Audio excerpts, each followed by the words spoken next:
Welcome. If you want to change theme of your Always on display in Samsung Galaxy S21 Plus, at the first you have to go for the settings. Next we have to find a lock screen and go for the Always on display. Next we have to go for the clock style, and then we have to hit the gallery button, and then we can choose the picture from the gallery. So I would like to set this picture of Selena Gomez. So I'm selected this item. As you can see, we can also change the position of this picture. We can resize, we can make it bigger. So I would like to take maybe this part of the photo, and then we have to click done.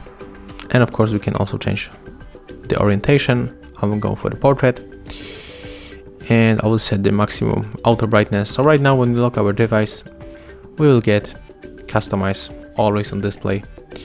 As you can see, here we got the Selena Gomez. And let's try also the automatic brightness here. And it's a little bit brighter. So that's how we can customize Always on display theme in Samsung Galaxy S21 Plus. Thank you guys for watching.